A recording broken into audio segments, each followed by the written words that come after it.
hear some feedback.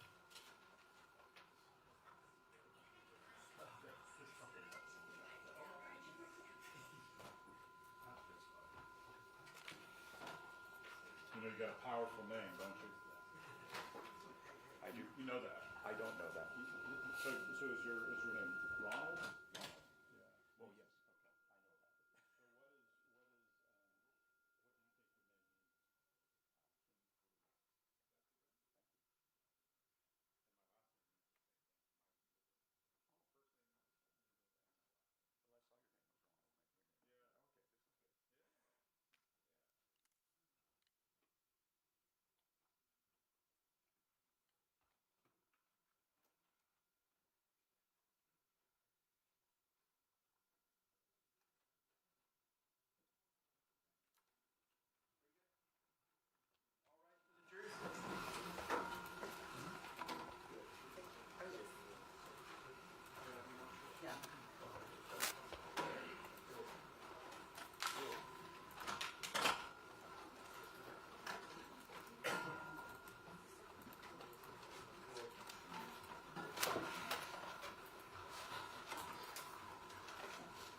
Maybe seated. All right, welcome back, members of the jury. Hope you had a pleasant evening. Hope you've had a good morning so far. We're going to go through, I think, the remainder of the day. I know that y'all have lunch plans. We're thinking about 1 o'clock. 1 o'clock should be about right. If there's any issues with that, let me know. Beyond that, keep on letting me know when you need a break. That's important. All right, where we last left off, defense?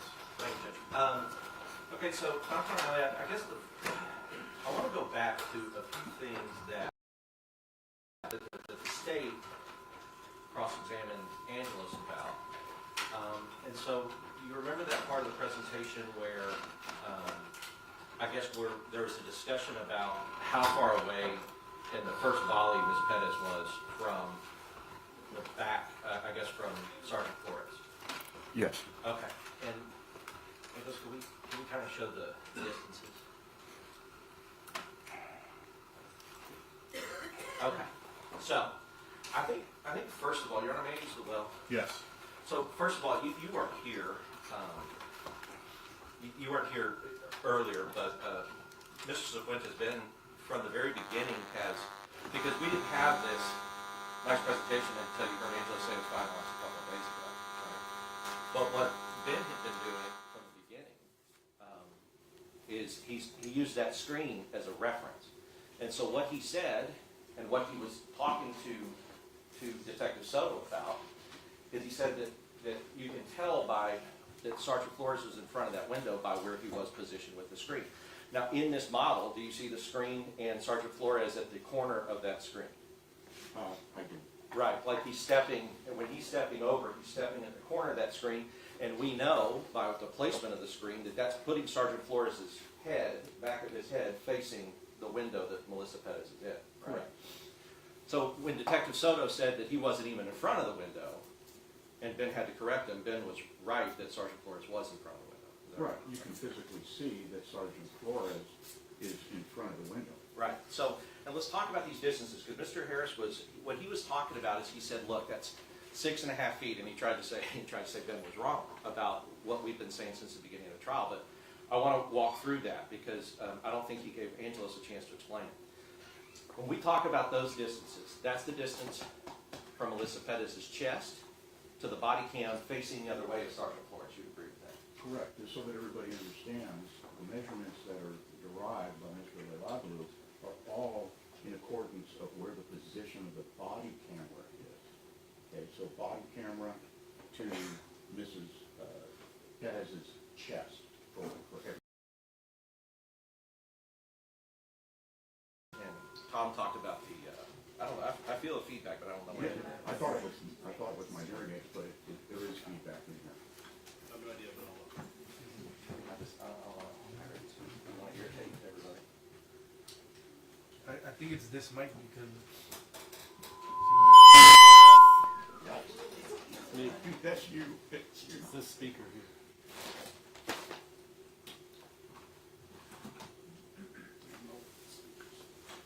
Is this yours?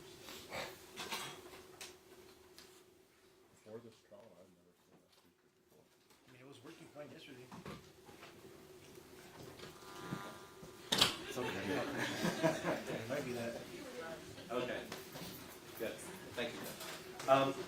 So we talked about with Tom, Tom kind of discussed when he went through, I guess he talked about the Vitruvian man, or the idea that if somebody is 5 feet tall, then their reach is, their wingspan is going to be about 5 feet, 2.5 on this side, 2.5 on this side, right? So, but we know that she wasn't fully extended with that arm, 2.5 feet, because we know that her arm is kind of in this position.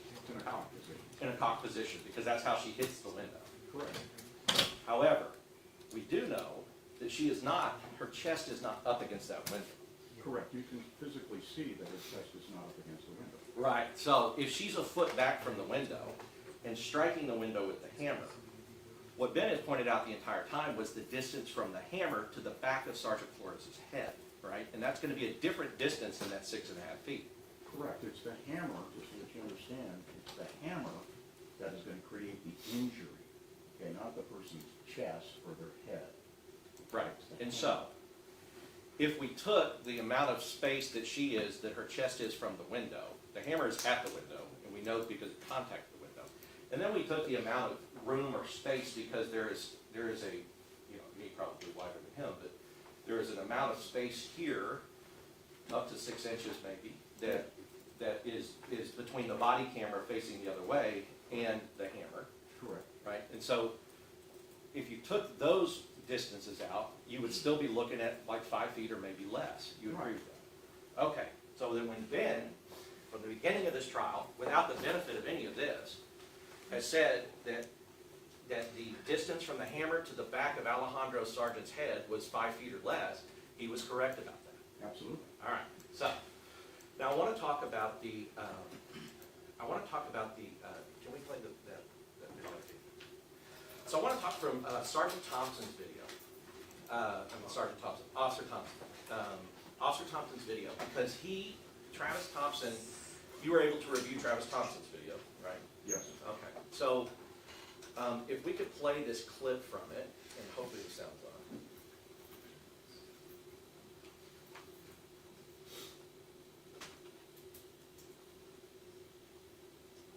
No sound.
No, it's fine. Okay, so I played that little clip because I want to go through with you kind of what is happening. So we hear Maria Salinas, we hear her scream crossfire. Correct. Okay, so I want to talk about it because we haven't, I had mentioned it from the beginning of the trial. I kind of pointed this out, that she is screaming that, and it's part of training. So at this time, you would agree that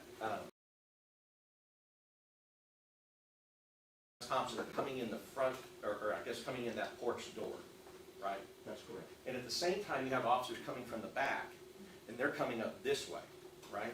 Correct. So can you talk to the jury and tell us about the concept of crossfire and why officers are trained about how dangerous it is? Correct. What you hear Officer Maria Salinas yelling out as a warning, crossfire, and that means that it's an indication to the officers in the front that officers are breaching through the back. And so they're in direct opposition to each other. The officers have not searched the apartment, so they don't know if there's any other person in the apartment that could be armed. And without a warning and the sudden presence of officers, regardless of uniform or not, the first instinct of the officer is on the opposing side, which would be Flores and Villalobos, would be there's another potential threat. And we cannot have those officers engaging each other. So they are trained to give out a warning, crossfire, meaning officers are breaching from the rear, don't shoot. And then when you have this kind of training, and these officers would have had the same training, that same type of training. They all get the same training. Right, and when you have that type of training, you would agree that wherever it is, California, Texas, anywhere where law enforcement is being trained, they are always trained.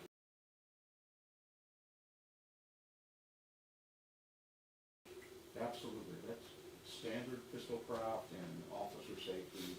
They're all trained throughout the United States in the same concepts. All right, so Angelos, could you go to the, I don't have your frame numbers, but can you go to the slide that shows Sergeant Flores' first shot and the distances between Melissa Perez and the door?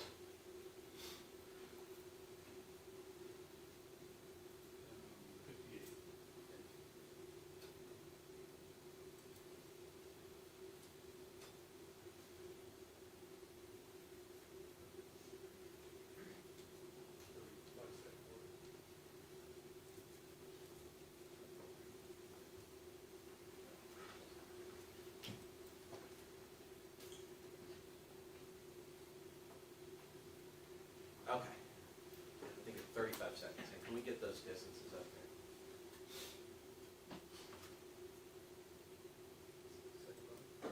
On the second volley, yes, where I guess it would be Sergeant Flores' first shot.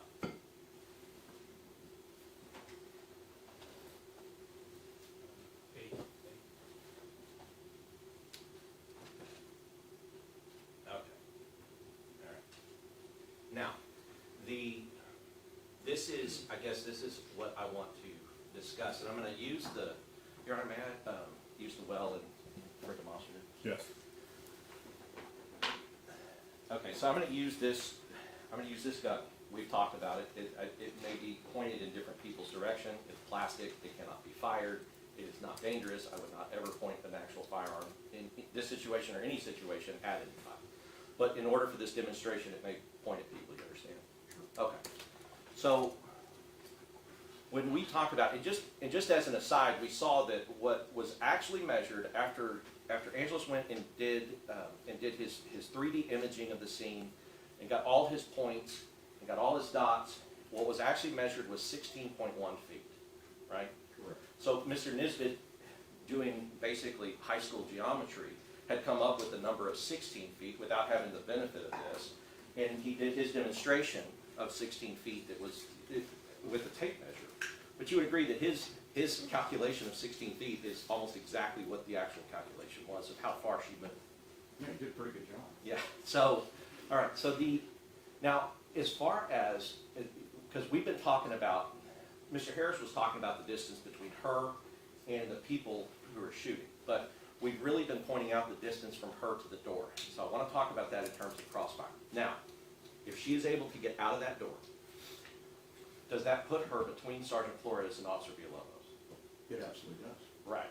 So if she is between those two, they cannot fire at a crossfire situation at her if she's between them. You would agree? Of course. Because Officer Villalobos would be worried that he's going to shoot Sergeant Flores, and Sergeant Flores would be worried that he's going to shoot Officer Villalobos. Correct. So they would not, if she gets through that door, they will not have the benefit of using deadly force to combat her deadly force. Correct. And as an aside, Officer Villalobos, who you see is outside the railing with a line of sight, if she were to come out onto the porch, he can't shoot either. Right. Because of the crossfire. Alejandro, right. So if he's here, and he's here in this, so if he's standing here and he's facing this window here, as he is, to his right is Officer Villalobos and Sergeant Flores. Correct. If she comes out, he cannot move right and fire at Officer Villalobos and Sergeant Flores. He cannot. So he has no benefit of deadly force to protect his fellow officers. Correct. None of the three involved officers would be able to use deadly force to protect each other and themselves at that point. So, all the people that are behind, that have drawn their weapons because they're afraid of this charge that she is on, that we are looking at, all the people behind would also be in that same situation of if they fired weapons at her, there would be a high probability that they would hit one of these officers. Correct. Nobody that was there, none of the officers that were there would be able to engage because of crossfire and what we refer to as friendly fire. Right. So if she gets out that door, which they believe is unlocked, they are now in a hands-on situation with a woman with a deadly weapon, with a hammer. Correct.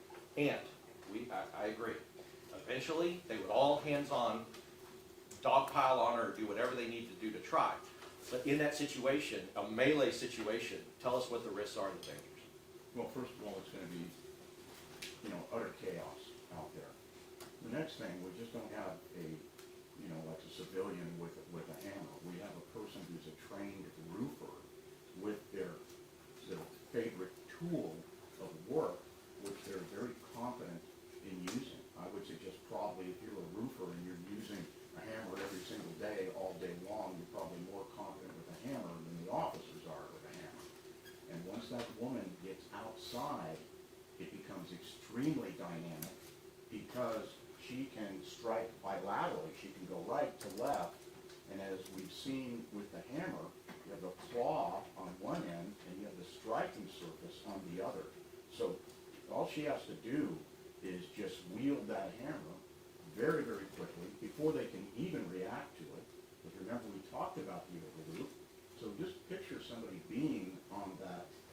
Your Honor, going to stand up for a second? Yes. And can I get that, Mr. Goss, can I, no, I want the hammer. Oh, the hammer.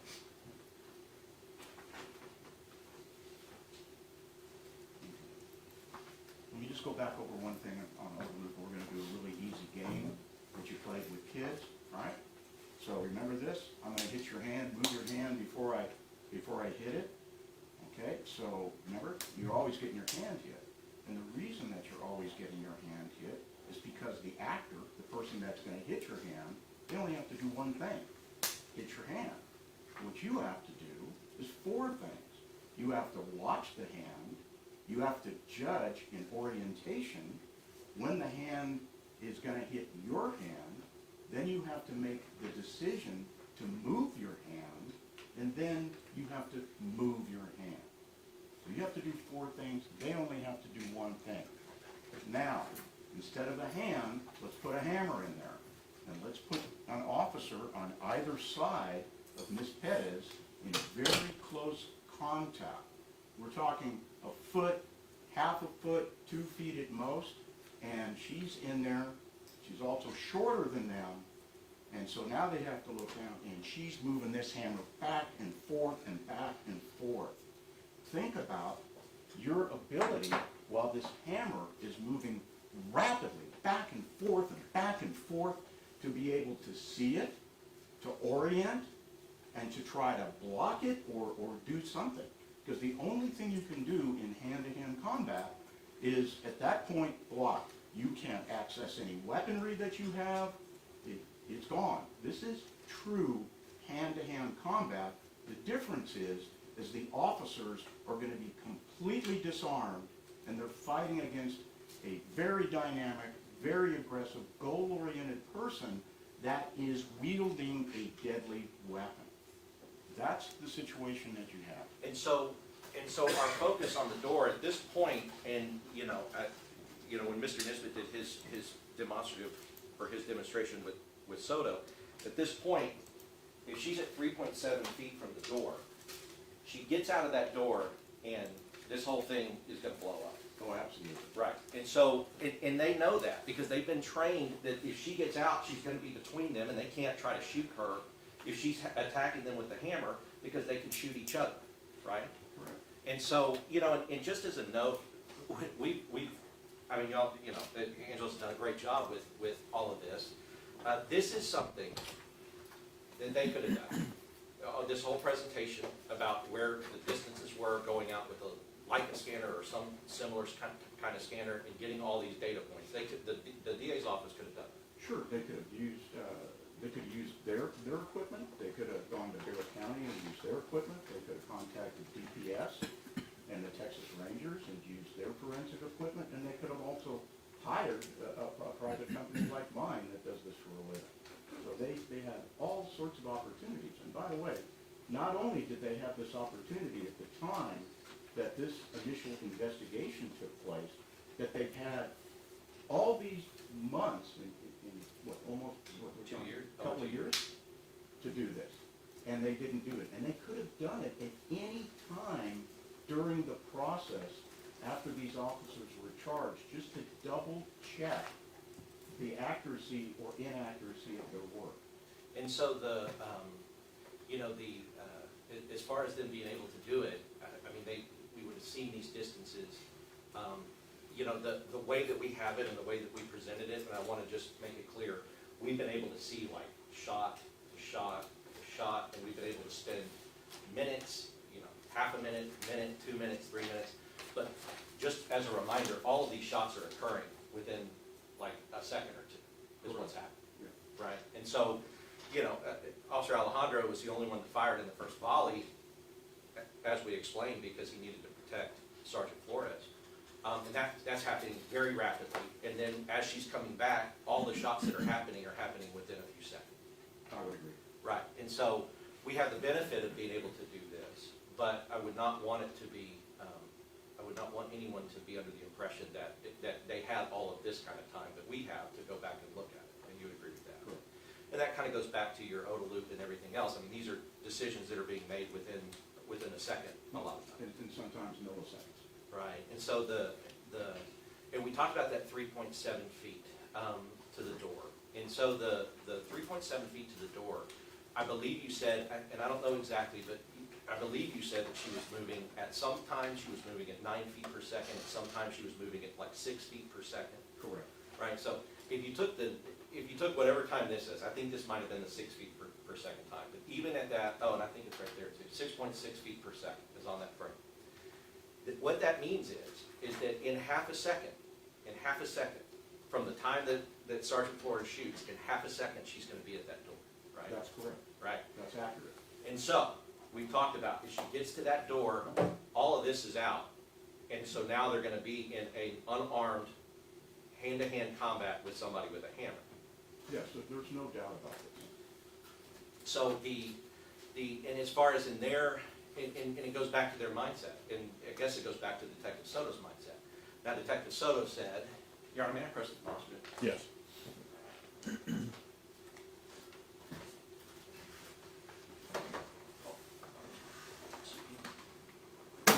Okay.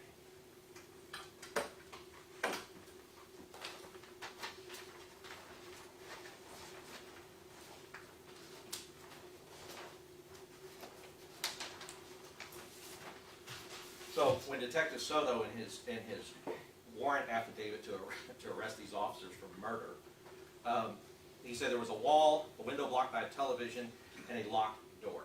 So, as we talked about and we've discussed, we know that the door was locked, but you also agree with everybody who's testified that based on everything that you've seen, that all of them had a reasonable belief that it's unlocked. Correct. The collective, there's plenty of evidence here that the collective knowledge of the officers was that they believed that the door was unlocked at the time. And the state's, I guess, justification and Detective Soto's statement, basically, that they've repeated, that she's only trying to kill or seriously hurt them when they were attempting to arrest her. How do you feel about that statement? Well, first of all, it's speculative, and it's not borne out. It's not borne out by the fact. So the detective speculates, gets into the mind of the individual. So we need to look at things behaviorally, because we are not allowed to diagnose. We have no idea what's in the mind of the decedent at the time. All we look at is the behavior and the repeated behavior of the decedent. And also, it's already been covered whether the officers had a legal right to make the arrest at that time. So I'm not going to get into the legal things. You've already heard all about that. But the detective, during his investigation, was consistently speculative, guessing, that's what speculation is, guessing,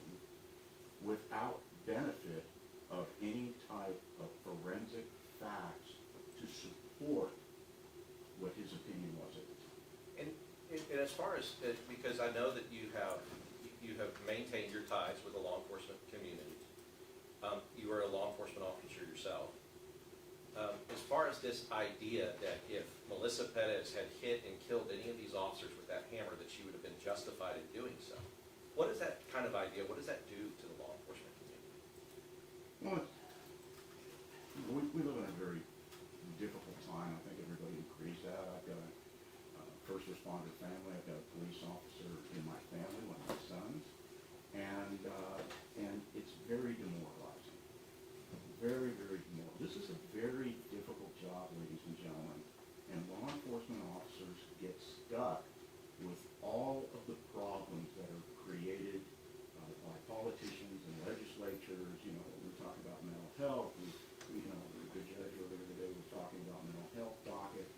We get stuck with all of that. We are the people that are the first responders to all of these people that have these problems that law enforcement didn't create. Yet, in literally the blink of an eye, as in this case, we are expected to resolve these issues and these people as peacefully as possible, not use force. And I think it's really important because you see so much of the use of force on television. Statistically, out of all the we make millions of contacts a year with the public, millions.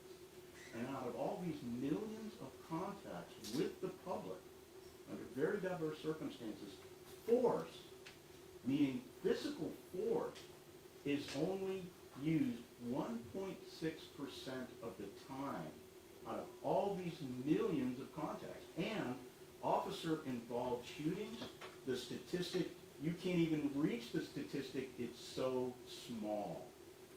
So small. But you see it on television all the time. You know, it's constantly shoved down your throat from a variety of sources. And so your impression of what these officers do is they're shooting people all the time. That is not the truth whatsoever. Like I said, you can't even find a percentage statistic of officer-involved shootings that are fatality shootings in the United States. And so and I want to kind of move to, with that, was there a time in 2022 when Darrell Harris, Mr. Harris, tried to hire you to be the person who was the chief investigator for the Civil Rights Division for Officer Bullshit? Yes. And had he been successful in 2022, this case would have come in 2023. Would you have told him to file any charges whatsoever on Sergeant Flores based upon his actions on that night? Yeah, if we were retained, as we are all over the place, we would have looked at this case exactly like we looked at the case on behalf of Cleet, and we would have analyzed the case the same way, and I would have told him unequivocally not to charge these officers. Officer Alejandro the same. All three. Officer Villalobos the same. Correct. You would have said there is no justification to charge any of these officers with any crime based upon their conduct. None whatsoever. I'll pass the witness. Dr. Martinelli, I have a question regarding Graham v. Connor, and I think you heard Lieutenant Majeka speak a bit about that. I want to ask you, based on your training, your education, and experience, and I take it you are familiar with Graham v. Connor? Yes, sir. Okay. And can you tell the members of the jury the importance of that United States Supreme Court decision? Sure. It's probably of all the different Supreme Court decisions and appellate court decisions, it's what we consider to be the preeminent decision, because it comes from the United States Supreme Court. And I think Lieutenant Majeka was eloquent in his discussion, but I'll just repeat it. It provides us with guidelines on when and when not to use force. Okay?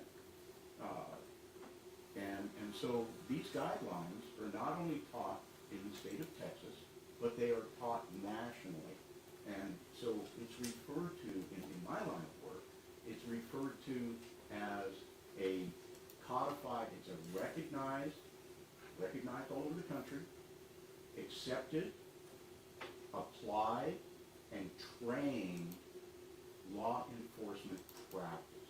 So you cannot go through a police academy in Texas or California or anywhere else in the United States and not specifically be trained in Granby Connor when you are being trained in the use of force and Fourth Amendment, right, unreasonable searches and seizures that comes into that. So it's an extremely important case. And this case, to me, as a professional and a former law enforcement officer, there is and I'm just going to paraphrase what the Supreme Court said, these are rapidly evolving situations that are tense and uncertain. And during these situations, these incidents, when we are analyzing these incidents and rendering findings and opinion, the court was very specific that we must look at the actions of the officers from the officers' shoes, from their standpoint. And we are precluded, we are prevented, we are prohibited from using what's referred to as 20/20 hindsight in that analysis. So it's very important that you understand that, just like I understand that, and Lieutenant Machaka understands that. These are strict guidelines that are provided with. And secondly, when agencies write their use of force policies, and I write use of force policies in Texas, I just finished doing the whole use of force policy for the Hidalgo County Sheriff's Department just a few months ago. We mirror the Graham standard into the use of force policy for our law enforcement agencies, just so that you understand. And Dr. I want to follow up on when U.S. Supreme Court talked about these tense, dynamic, rapidly changing circumstances that reasonable police officers are faced with on a daily basis. I know when you have a shooting like this occur, somebody at some point is going to look at it, right, and judge it. Hopefully they're going to do a very good job and look at everything and be fair and unbiased in their judgment. However, when the Supreme Court talks about don't use 20/20 hindsight, that almost seems to suggest, well, nobody should really look or judge the officer's actions. So can you just expand on that if you can, and just explain a little bit more, what does that mean? And I think you already have, you got to step into the officer's shoes, but what's the significance of not using 20/20 hindsight? I think one of the quotes too was, you can't examine this from the comfort of a judge's chambers. Can you expand on that concept? Sure. Let me lay down a foundation for you first, okay? It may not have been discussed, or maybe just a term here or there, but let me explain what you've heard during the course of the trial. There are two standards. There is the subjective standard. So generally defined, subjectivity. Subject is a hunch, a suspicion, even an educated guess. All right? But it is non-forensic. It is non-factual necessary, right? The objective is something that has specific facts to it that can be proven and demonstrated and tested upon again and again. So when we are investigating an officer-involved shooting, and we are using science-based methodologies, if that's applicable, if we're able to do that, like in this case, what we have to do is remove all the subjectivity from that investigation. We must use the Graham standard in our analysis, but then it must be supported, whenever possible, by forensic facts and evidence.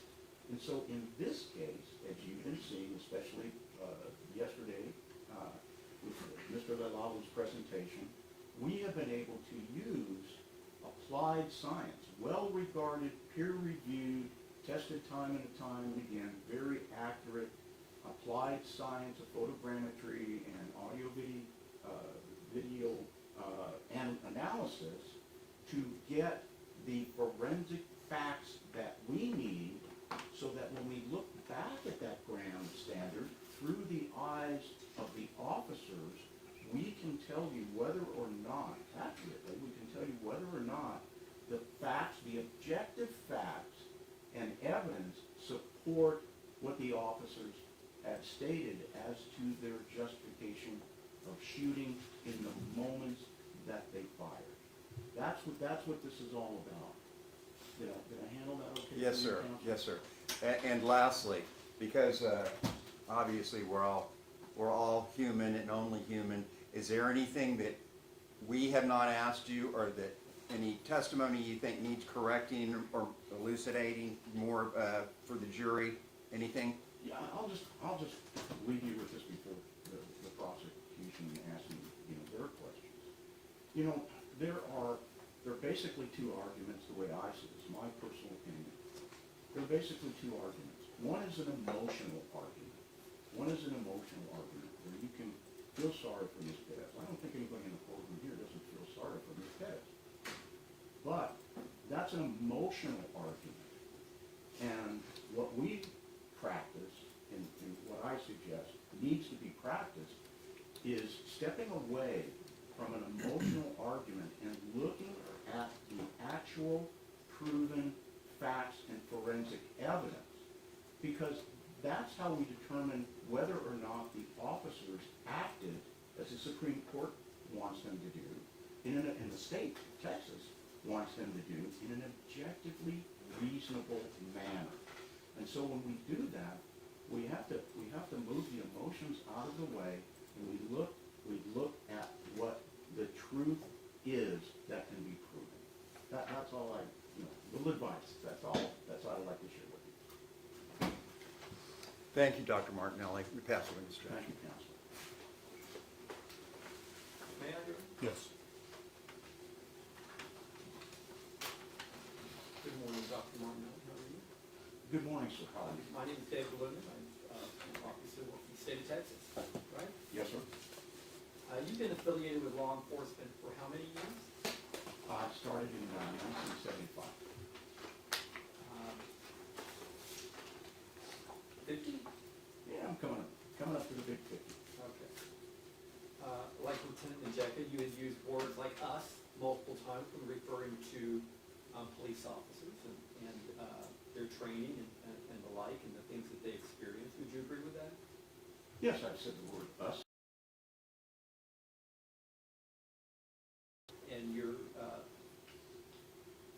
committed service record, it should surprise no one that you are a strong advocate for what police officers do. Is that right? Well, I'm an advocate for law enforcement. I'm an advocate for criminal justice, and especially the justice part of criminal justice. And the law enforcement community is much like a brotherhood or fraternity, maybe like being in the military. Like being in the military, being in the priesthood, being involved in any career path where we take risks and we make sacrifices. And your work on this case and your testimony that you're providing is being paid for by CLEAT. What is CLEAT? The Combined Law Enforcement Agencies of Texas. It is think of it as a legal defense fund for police officers. Okay. So do all police, is it kind of a union? Or is it something every police officer contributes to? Yeah, I believe so. Well, Okay. I believe that there's a couple of different legal defense funds in Texas. The only one that I'm personally familiar with, because of a relationship, is CLEAT. Okay. And CLEAT is a Texas program. It's not a nationwide program, That's correct. right?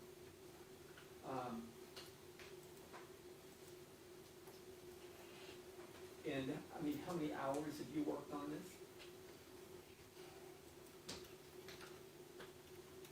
Probably around 120 hours. And how do you bill for your work? We have a billing schedule depending on the type of work I do. Yes, sir. There's a difference between review analysis and any reports are written, and then there is a different for a consultation with attorneys or any testimony that I give. So I'm using testimony time at this point. Can you give me a ballpark figure of how much you expect to earn from your involvement in this case?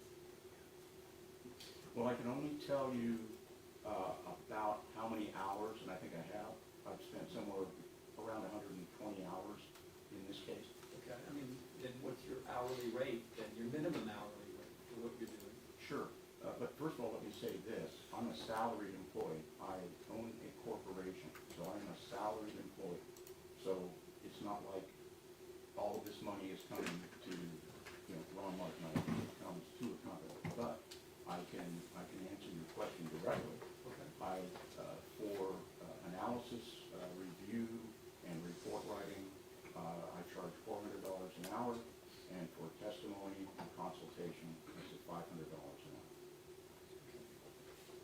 And you're an employee of the corporation? I am. What's the corporation? It's a limited liability company, Martinelli and Associates Justice and Forensic Consultants, and we have a staff of 20. Now, when were you retained in this case? Hang on one second. Okay.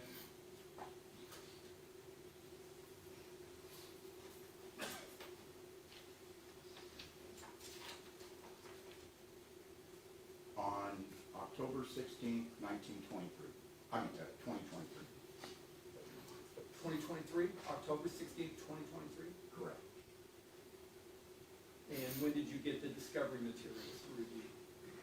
Well, I have to tell you, throughout that period, we have continued to get discovery materials all the way up until, I think, this last week. And did you get every body-worn camera within the first batch of discovery that you got?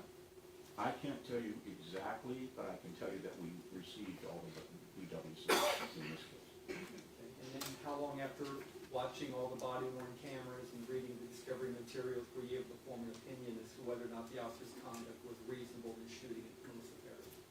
Once we took a look at all the BWC videos and I had reviewed the police reports in the case and the statements as I needed something to compare, and then I started working with Mr. Leilaglu.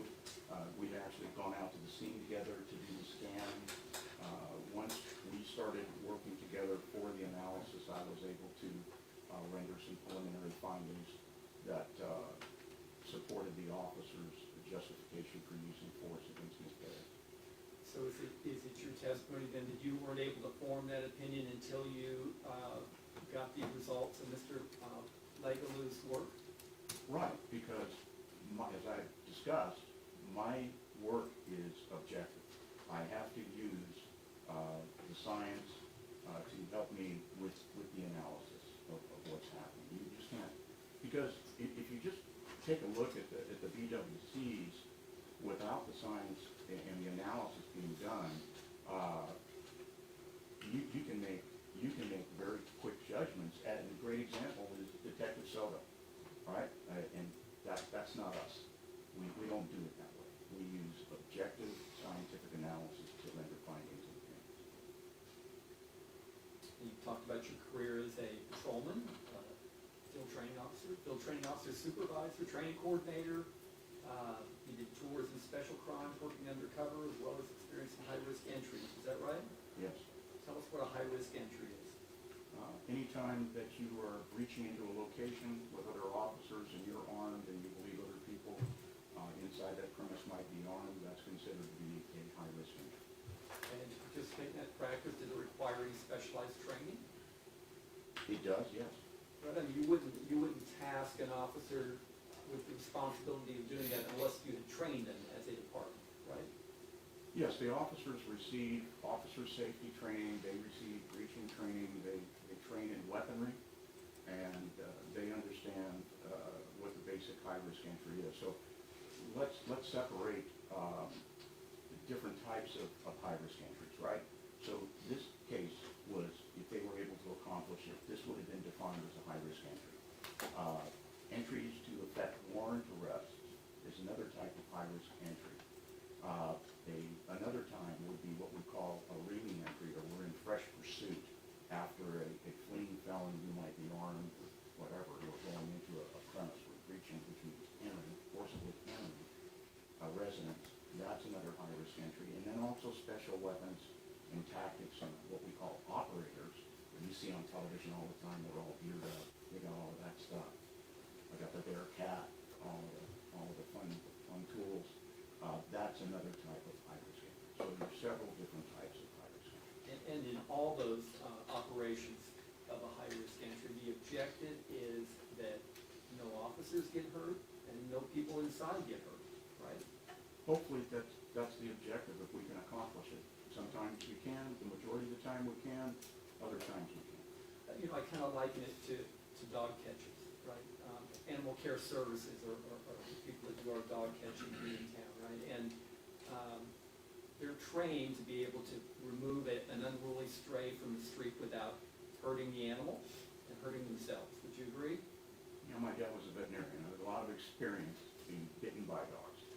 I mean, and they're trained adequately so they can do that. I mean, I don't see on the news any dogs getting shot in the street, right? Well, not by animal control people, because they're unarmed.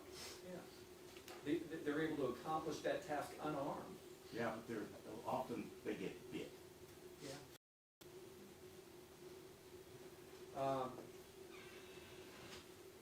So the training you were talking about on the high-risk entry, does it include de-escalation? It can, yes. Okay, tell us a little bit, I mean, you've written a lot extensively about de-escalation, haven't you? Yes, I have. Judge, I'm going to object to this. And in particular, this violates a recent court opinion that came down yesterday by the Court of Criminal Appeals. It's called Jeremiah Navarro versus State. It came down yesterday, November 6th, and basically, in that opinion, Your Honor, I would object to him speaking, he wants to approach the bench instead of him well then, just telling the we jury. can what he excuse the believes. jury if need be, but this is improper, this is irrelevant under 401, 402, 403, and the court has already ruled that tactics is not a basis to challenge the decision to make the arrest, and under Texas Penal Code 604, which deals with causation, and the Supreme Court decisions that say that officer-induced misconduct is not a basis for a person to be justified in resisting arrest. And I'll sustain. I'll sustain. Are you familiar with a case called Barnes v. Felix? Barnes v. Felix, Supreme Court case? Okay. Are you familiar with it? I don't know right offhand if I'm familiar with that case. Okay. It was returned this year in January. Are you aware of I mean, it's pretty important to know Supreme Court cases that deal with an officer's reasonable use of force and deadly force, wouldn't you say?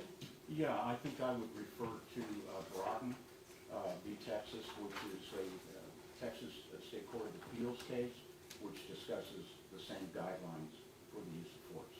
And I'm sure you know that case. Well, Barnes v. Felix, right, stands for the proposition from the Supreme Court that in evaluating an officer's reasonable belief, you don't focus on the moment of the threat, you focus on what? Are you talking about pre-shooting conduct?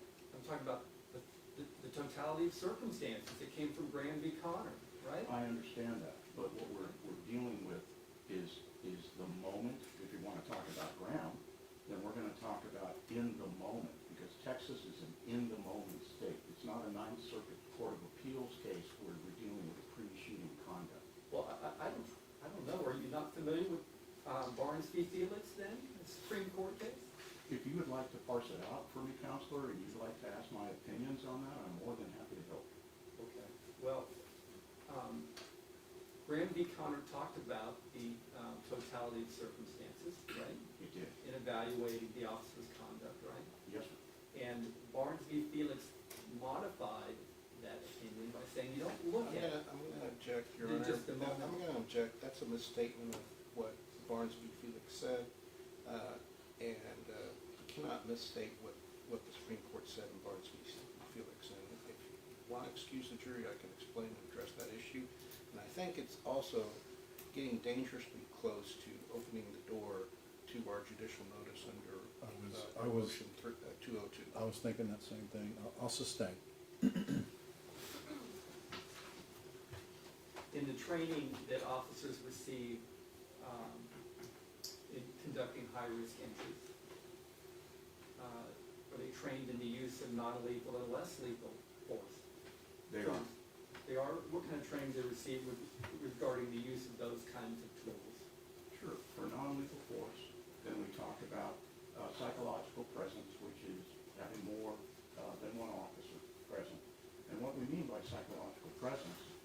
if it's just one-on-one to a resistant person, they might want to consider resisting the individual. They might say something, well, I think I can take that guy on. I'm not going to let this guy arrest me. And so that's why we'll bring in another officer, or maybe 3 officers, because psychologically, the individual that's resistant is thinking, well, I might be able to take that one guy on, but I think eventually it's going to be dogpile on the rabbit and I'm going to lose. So that's the psychological application of what we call non-forceful intervention. The next one is tactical negotiation, dialogue, communication, and a more current phrase is called de-escalation. And so the purpose of dialogue and communication is to attempt to develop a rapport for the individual and try to maybe assuage any concerns they have about the arrest, and then try to convince them to submit to custody. So when we talk about tactical negotiation or de-escalation, we are trying to get the individual, who's our audience, our resistant person, to submit to custody without any use of force being used. In other words, a peaceful resolution. Beyond that, we can also increase that level of dialogue to de-escalate. So, like right now, in a very calm voice, I'm talking with you, like I would try to convince someone to give it up and put your hands behind your back. But other times, we might need to raise our voice and issue loud directions and commands. Because sometimes people are under the influence, or they're not focused, or there's an issue with them concentrating, and we also need to provide them with at least a foundational understanding that we are going to take them into custody, and we need them to comply right now. And so we might use a loud voice at them. Sometimes we might even swear at them, right? When you hear somebody say, get on the effing ground, or something like that, because now there's more urgency, there might be more risk associated with that, and so that's the dialogue to yelling, or maybe even swearing from time to time. The next one would be the use of force. So use of force is everything from physical arrest and control techniques, where we're grabbing somebody, maybe putting what we call a twist lock on them. Physical control can also be some pain compliance, where we're exerting a little bit of pain on it, which is designed to, using the pun, force them into compliance. So that's a compliance generating thing, and then we'll handcuff them. We might have to use defensive tactics in the case of active resistance, dangerous resistance. We might have to use some martial art, take them to the ground, put them in a controlled position, so that's DT, including punches and kicks and things like that, depending on the severity of the resistance and the risk that they're presenting to us. And then we can go to weaponized force. So weaponized force would be like a chemical agent, like pepper spray. You all know pepper spray, right? And so we might pepper spray the individual because it creates both a psychological and a physiological response, pain, blinding, something like that, and that's used for controlling force. We might use a taser, which is an electronic control weapon, and you're familiar with tasers from this case, and also the limitations. So don't forget, chemical agents have a lot of limitations, and electronic weapons have a lot of limitations. We might go to an impact weapon, or a baton, right? You heard of batons, ASP, which is an expandable baton, and which is basically a steel pipe, right? And we might use that for 2 purposes, not just hitting someone, but using leverage when they're on the ground and trapping their arm and bringing it behind their back. So we can use that defensively. We can also use less lethal munitions, which are things like sponge rounds, like a 40-millimeter sponge round. It might be a plastic round. It could be a rubber bullet. It can be a pepper ball gun. Those are impact rounds. And then we have, depending on the state, we can use what we call a carotid restraint, which you see this in martial arts all the time. You might call it a blood choke, or you see this all the time if you watch martial arts, and then we can go to canine. And so obviously, you know what the canine is used for, and then we go to lethal force. So there's a whole range of both non-forceful, pain compliance, less lethal, and lethal force. And as part of your training, in making these high-risk entries, is there also something called making the threat assessment? Yes, All right, and you've written about that, I have. and you've trained on it as well. I have. And in that making that threat assessment, have you created a 5 rules called the art of force? Yes. Okay. Let's talk about that. Rule 1 is you can't seek to control others unless you are first in control yourself. Correct. You don't want to get emotionally captured when you're involved in a situation. Describe what you mean by emotionally captured. Sure. You don't want your emotions to take over your objectivity, right? So you got a job to do, you need to focus on that job, and you need to accomplish that mission, which is taking somebody into custody or defending yourself. And how can becoming emotionally captured affect your actions? It can lead to excessive force. You had talked kind of about talked a lot about the physiological and psychological responses to someone under stress, right? Yes, sir. Are those same kind of endorphins and chemicals released, from the brain in this situation of being emotionally captured? Well, it can, yes. Yeah, it doesn't happen independently. Rule number 2, manipulate the environment. What did you mean by that? Well, the environment always presents a challenge, and so the officers want to, whenever possible, can't always be done, but whenever possible, manipulate the environment by finding a tactical way to approach an individual or to protect one's self. You write here that how you can exploit the same environment to succeed in safely and effectively taking a resistive or threatening subject into custody. If Right? it's possible to do so, and it also has a lot to do with the subject and how resistant they are, how boring they are, whether we have to deal with mental health issues or some sort of intoxicant. But the training calls for consider that as a way to do this safely. Sure. Do you agree? Yes, I do. You talked about under your rule number 3 that there are 5 components of an arrest, and you have to be sure before you make that entry that you can accomplish each one of them. Did I state that accurately? Yes. Describe that for the jury. Sure. So the 5 components of an arrest are basically the dialogue communication, the approach, the laying hands on of the person, then doing what we call an arrest and control and handcuffing technique, and then searching them in preparation of transportation.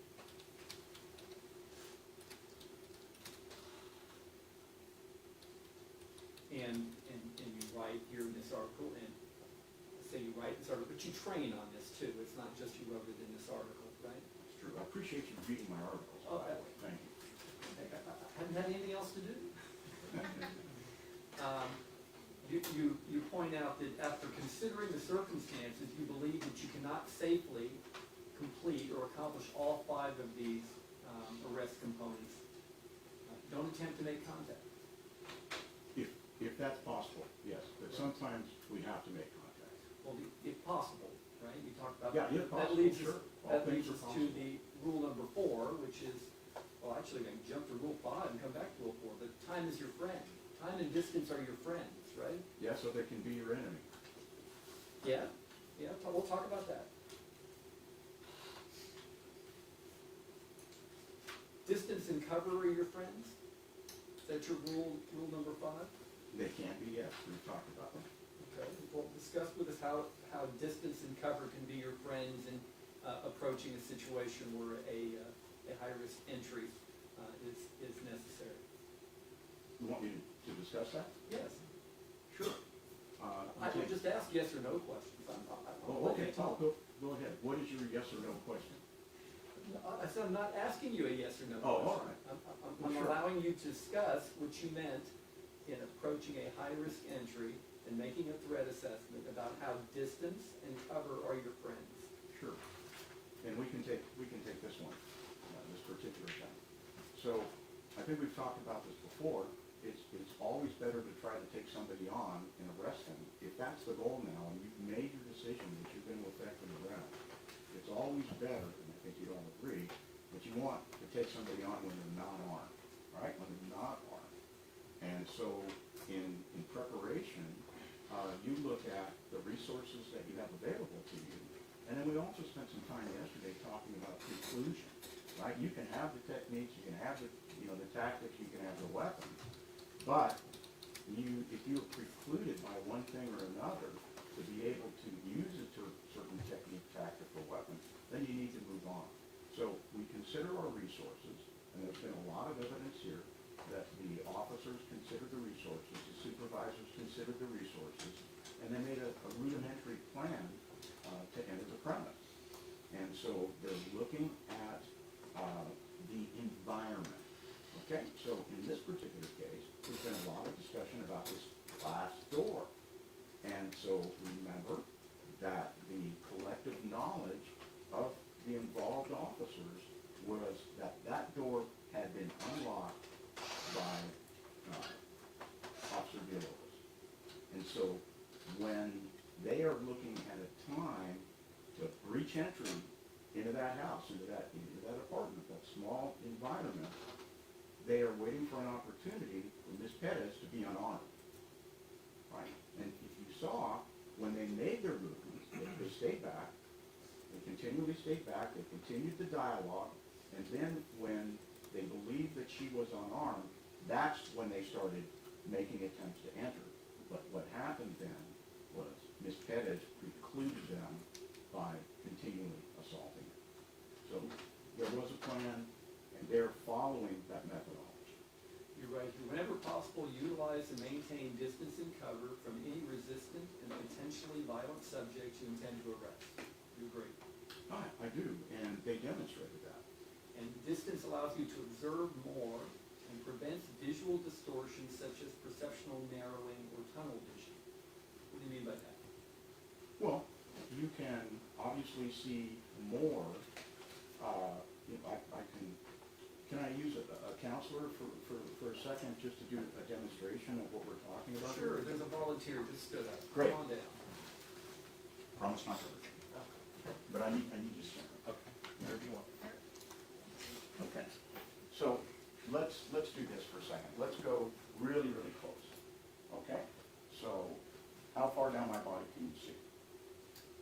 Without moving. Yeah, without moving your, how far down your body can you see? To my hands. You see that? No. So you really can't see my hands, can you? Thinks he sees my hands, but he can't see my hands, or I would have hit him in the throat. I promise not to hurt you. Okay? So that's a great example. Okay, so now let's step back a little bit. No, not you, I'll do it. Okay? So now, how far down my body can you see? You can see my feet. Okay, so when I make a move, all I need you to do is go through the OTA loop and just move back. You ready? Ready. See, he was able to do that. So that demonstrates the reactionary gap that we talked about, right? Distance versus reaction time. So when I'm up close, he thinks he can see something, but he really can't, and he has like 0 reaction time. Because remember, I only had to do one thing. I only had to just hit him in the throat. And he had to well, then he just took it, right? because he couldn't go through it. But back here, he's able to do it quite easily. All right? Thank you. Thank you. Thank you, Jason. And this distance and cover also provides you to have,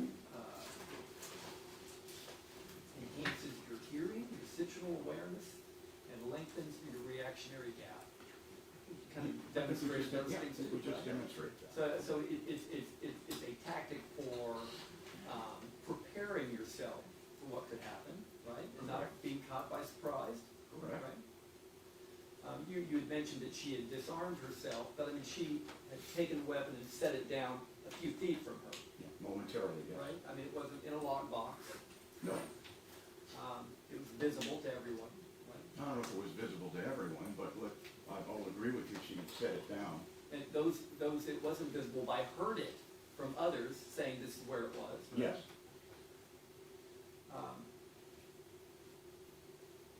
Maintaining distance from resistant and/or threatening subjects presenting as agitated, not psychotic, or those intent upon choreographing a suicide by cop scenario significantly reduces the acute paranoia these subjects might experience through space and time compression, right? correct. Right? So it's not only doing something for the officers in proceeding and preparing themselves for any kind of attack, it also is de-escalating to the subject, keeping time, keeping distance and cover away from them. Well, no, not That's not what you necessarily. meant. Go ahead and explain what you meant by that. Okay, fine. So, with some people, you can absolutely employ that tactic. You can absolutely do that. You can keep distance, and you can wait it out. But in other people, that, especially people that are goal-oriented, and they don't want you to arrest them, but yet you need to effect an arrest, and you have the lawful right to effect an arrest, then that may not work. And so don't forget, and we've talked about that, many times in this case, time and distance compression work both ways. So the officers can create distance whenever possible. The subject can create distance by running away from the officers, but the subject can also compress distance, which automatically compresses time. So in this particular case,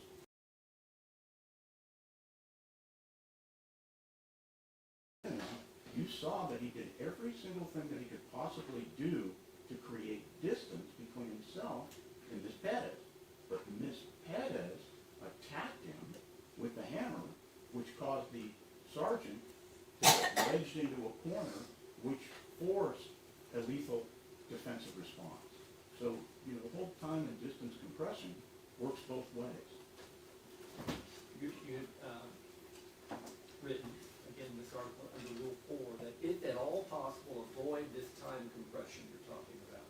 If you can. You can't always do it, and especially in a case like this, where the person is goal-oriented and repeatedly attacking the officers. In the fatal encounter they had, it was the officers that created the time compression by approaching the patio, jumping the patio and going to her door. That was the initial time compression that they did, right? I really wouldn't call it that time compression, because what they're doing is they're moving into they had a plan, they had a rudimentary plan to take somebody into custody. There's been a lengthy period of de-escalation, which was ineffective. The officers had the legal right to enter into the residence to effect an arrest. They waited for an opportunity. They believed the environment favored them when they believed the door was unlocked. And then when they saw Ms. Perez disarm herself, that's when the officers made their decision to attempt to breach entry, which brought an immediate forceful response, a resistive response on the part of Ms. Perez. You had used that word before during your direct examination, that it was a rudimentary plan. What do you mean by that? It was just a simple plan of arrest. Did you think, from hearing what we could hear on the video and the body-worn camera, that everyone understood what their roles were in this rudimentary plan? I believe they knew what their role was in taking her into custody, and they were working towards that plan. I mean, it's pretty evident when you watch the videos that Officer Villalobos was reaching through the door to unlock the door. I believe you can even hear the door click, indicating to a reasonable officer that he had attempted to unlock the door. And then they had positioned themselves tactically in a way that once the door was open, they could breach entry into the apartment. And they had, the third officer, they had lethal They had lethal oversight, and they also had an officer with a taser. So that is what you call a rudimentary, simple plan of breaching an arrest. You kind of went on in here to talk about the importance of not compressing time, or time compression, when possible. And you explained your reasons for that. You said the trick is to follow rule one, which is not to become emotionally captured, right? Right, and I saw no evidence of any emotional capture on any of the three involved officers here. And become so emotionally captured to an event with a resistant or threatening subject that you become unreasonably phobic and adrenalized to the point that you rush into a situation that you don't have to. Right. Is that a thing? I saw absolutely no evidence of that in this case. That someone who's emotionally captured could be sufficiently adrenalized to rush into making a decision that they didn't need to. It probably wasn't good police protocol. Sure, I'll repeat what I just said. I didn't see any evidence whatsoever of any emotional capture on the part of Sergeant Flores, Officer Villalobos, or Officer Alejandro. I saw absolutely no response that was emotional. All right, let's take a short break. All rise for the jury.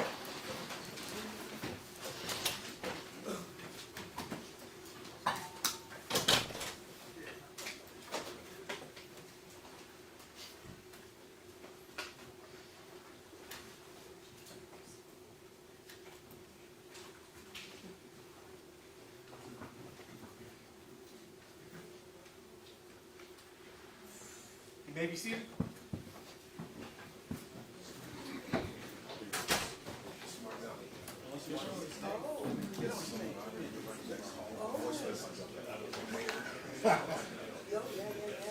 It's good to see you, Counsel. Take that down.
my people. I went once when I was in my 20s. I went to Rome. I was a student in London. It was an opportunity that one of the trips I went to the conference. One of them. I was one of those. You know, when this is all done, I want to talk to you because I just find you a fascinating background. I listened to that and I said, Jesus, the guy's a judge now. And he's, you know, he just talks about the human spirit and rising up, you know, to your full potential. God bless you. You know, I just listened to that and I said, I was like one of those students. I was sitting back there and I'm going, that is a guy. Anytime. It'd be great. I would definitely enjoy it. Yeah. Isn't it so interesting what our life path takes us? Because I was a high school teacher. I wanted to be a doctor. You were a teacher. Yeah,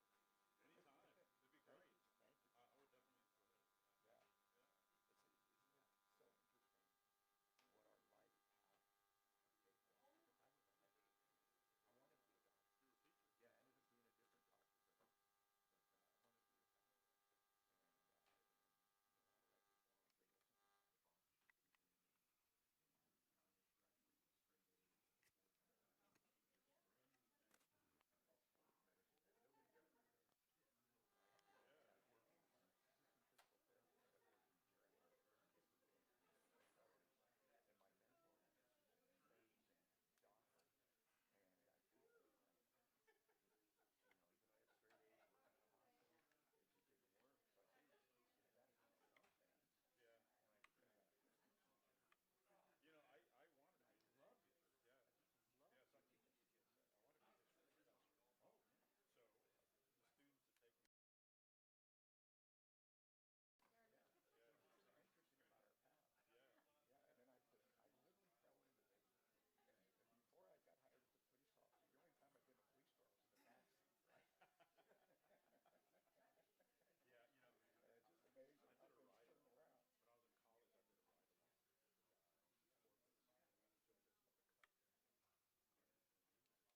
over here, 4 weeks trial. Nico wants 5 hours. Well, okay, so officially, it starts when I start reading the charge. But if y'all, That charge is gonna take you 35, an hour, but if y'all agree to, see, if y'all were to agree to break, then I could read the charge one night, and then, right, depending on where we're at, and then argue the next day, just kind of, just trying to get it close. We'll figure it out.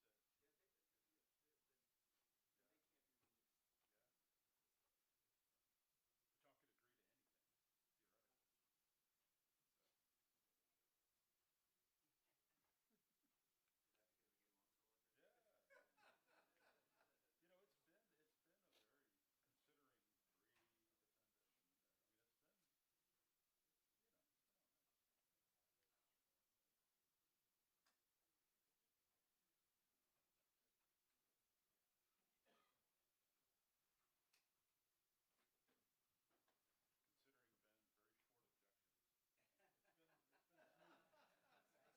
can release the text charges. Once I start to read the charge, that's it. Yeah, then they can't be released. Yeah. But y'all could agree to anything, theoretically. So, Is that because we get along so well, Judge? yeah. It's been a very, considering 3 defendants, and I mean, it's been, it's been all right. Considering Ben very short objections, it's been smooth. Smooth. Well, Judge, my objections have actually shortened the trial. Yeah. To think about it. Yeah, no, you're right. That's true. So could you give the time back? The, Judge, I can't tell you enough how amazing she is. So doing this so well taught. Excellent. You doing good, Herminia? You're on it? I'm on it, Judge. I'm always on it until Nico gets up. You're doing great. Then he makes me sprint. I had another bad password incident happen. Oh, really? But what I did is I played with that first letter. Uh-huh. I did the capitalize it and then it worked out. Okay. So it worked out. Okay. Is there any way we could do like a direct? This internet is just crazy. You know what? I was going to tell you that, but I mean, I was going to talk to you about that, after we got to a breaking point. You gonna Maybe do? if we can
get an IT to come and give me a direct. Yeah, that'd be perfect. I think so, Then because you wouldn't have to worry about it. then I won't worry about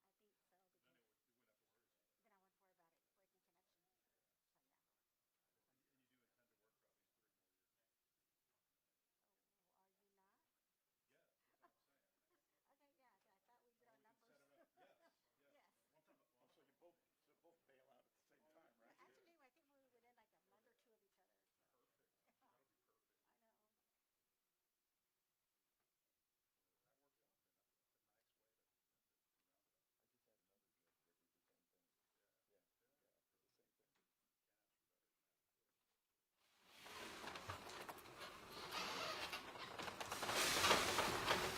had another judge that did the same thing. Yeah. Yeah, did the same thing. Can't ask for better than that.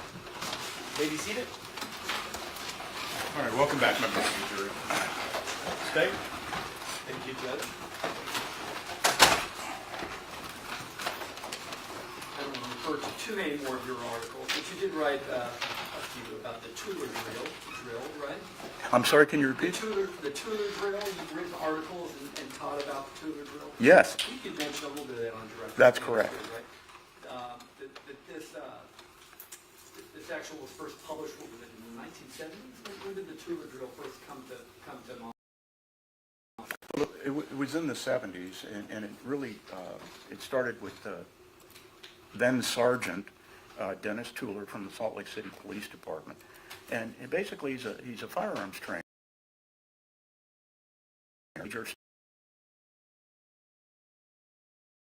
So it's not boring. Came out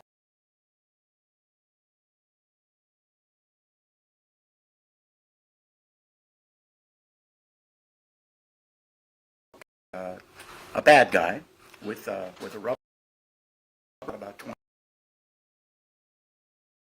officer that he was training, and they had him stand in the center of the circle, and then had the guy with the rubber knife run at him, and the officer had to draw from a holstered position to see, and using what we call simunitions, or fake rounds, blood rounds, if you could hit him. And so that's what that was all about. And so they determined that within 21 feet, a person rushing at you, the officer would not be able to successfully engage that individual for self-defense without being seriously injured or killed. Now, I did similar experiments to that. We actually televised those. Those were on CNN. And I did, there's a very famous author in New York named Malcolm, writes for, I think, Atlantic Magazine, and he had written about officer-involved shootings, and he was critical of officer-involved shootings. So I invited him to come out to Bernie, because that's where I live, that's where our living lab is, and come out, and we put him through 4 different scenarios as an officer.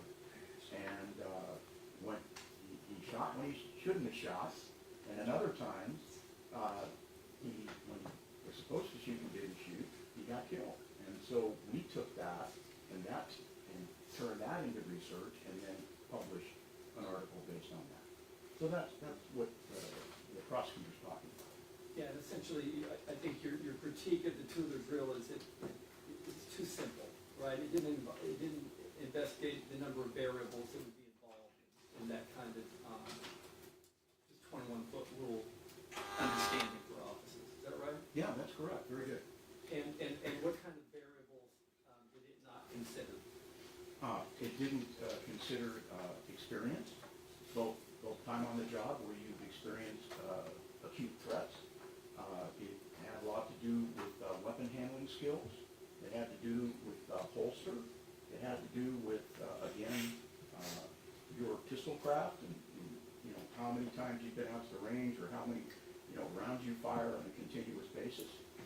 And so I compared the variables as being rookie police recruits in their first week of firearms handling to Tier 6 Navy SEALs, right, who have fired millions of rounds. And I found that depending on the experience of the individual, meaning all of their experience, right, and their things of that nature, that actually the 21-foot rule, which had sort of become dogma. I said it was never intended to be a rule. I spoke with Sergeant Tuller, Lieutenant Tuller then. He said he never designed it as a rule. And I hypothesized, based on our research, that really you could get back as far as 60 feet when you attacked an individual before a rookie police officer with a threat level 3 holster could draw and fire their gun and hit that person without being killed. So there was a lot of variables involved in that. Let's talk about the aspects of the criminal investigation that you reviewed by Detective Soto, right? You had, I don't know the word that you necessarily used, but you believed it was inadequate. Yes, sir. Right? Tell me, in your opinion, what evidence he failed to collect. Sure. He collected evidence. It isn't really what he collected. It's what he did with what he had. And then based on what he had, which were known things, the BWCs, interviewing people, the photographs, the autopsy report, the ballistics, what he failed to do with that information, that evidence, that would move the investigation from speculation to objectivity. And so the object is for investigators, detectives, and someone like me, we are not supposed to advocate for people or entities. We are supposed to advocate for forensic facts and evidence as best that we can determine them, and you've heard this term and I've used it, to a reasonable fact-based investigation. And we need to remove the confirmation bias and the implicit, the subconscious bias from our investigation. And so as information, we call it discovery or evidence, is coming to us, we need to analyze that, and we need to be saying to ourselves as detectives, what more do I need? And so going back, and first of all, you need to ask the right questions during an officer-involved shooting to your officers and to your witnesses. You need to know the questions to ask them. And in order to do that, you've got to look at the BWC evidence. And based on that, that gives you a lot more questions to ask. And then you should be doing the scanning and getting ideas conceptually and accurately of what that apartment looks like, right? What does that apartment look like? What does that porch look like? What are the constraints? And then you may want to go back and ask more questions or do further analysis. And to the point where you come to a decision as to whether you believe the officers within, you heard this term all the time, the totality of circumstances in accordance with what Texas laws are in the United States Supreme Court, whether what the officers did ultimately, even though very difficult, was objectively reasonable. Did they act in an objectively reasonable manner? That's how you conduct the investigation. Do you believe that on an OIS, officer-involved shooting case, that the agency that the officer works for or employed by should be the one doing the investigation? Well, that depends on the, that's a great question, by the way, Counsel. Is that my first one? No, they're all good. That really depends on the sophistication and the resources of the agency, right? So some agencies are very sophisticated. They've got a good CSI unit. They have good detectives, well-trained detectives, experienced detectives, and they have the forensic ability, not only the experiential ability, but they have the forensic ability to be able to self-investigate. Other agencies, and for instance, I work with the Texas Rangers. I've worked with them on officer-involved shootings. You can reach out to another agency, right? So you reach out to the DPS, to the Texas Rangers. You can reach out to other counties, and I practice throughout the United States, so I'm familiar with different types of OIS shooting teams. And so sometimes there's a regional, as you know, Mr. Prosecutor, there can be a regional OIS shooting team where you get very experienced detectives and CSI people from maybe 3 or 4 departments.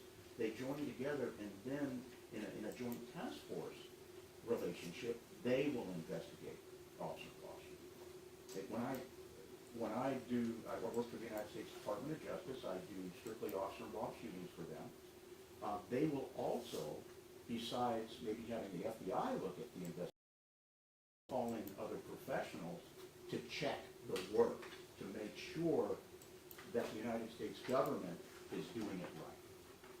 Okay, so there's a lot of different ways to do that. Is there a concern for